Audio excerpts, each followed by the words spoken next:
पंजाब हुकूमत की 30 साल पुरानी गाड़ियों पर पाबंदी की तजवीज़। एनवायरनमेंट प्रोटेक्शन काउंसिल के इजलास में कार फ्री जोन्स के क़याम पर भी गौर। आइंदा साल लाहौर में इलेक्ट्रिक पब्लिक ट्रांसपोर्ट के इस्तेमाल की हौसला अफजाई की जाए। इजलास में ये फैसला किया गया है। पंजाब हुकूमत की 30 साल पुरानी गाड़ियों पर पाबंदी की तजवीज़। एनवायरनमेंट प्रोटेक्शन काउंसिल के इजलास में कार फ्री जोन्स के क़याम पर भी गौर किया गया है। आइंदा साल लाहौर में इलेक्ट्रिक पब्लिक ट्रांसपोर्ट के इस्तेमाल की हौसला अफजाई की जाए। इजलास में ये फैसला किया गया।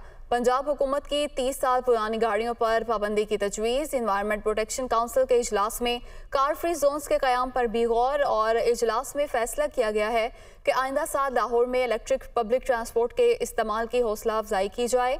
एनवायरनमेंट प्रोटेक्शन काउंसिल के इजलास में कार फ्री जोन्स के क़याम पर भी गौर किया गया। पंजाब हुकूमत की 30 साल पुरानी गाड़ियों पर पाबंदी की तजवीज़। एनवायरनमेंट प्रोटेक्शन काउंसिल के इजलास में कार फ्री जोन्स के क़याम पर भी गौर किया गया है।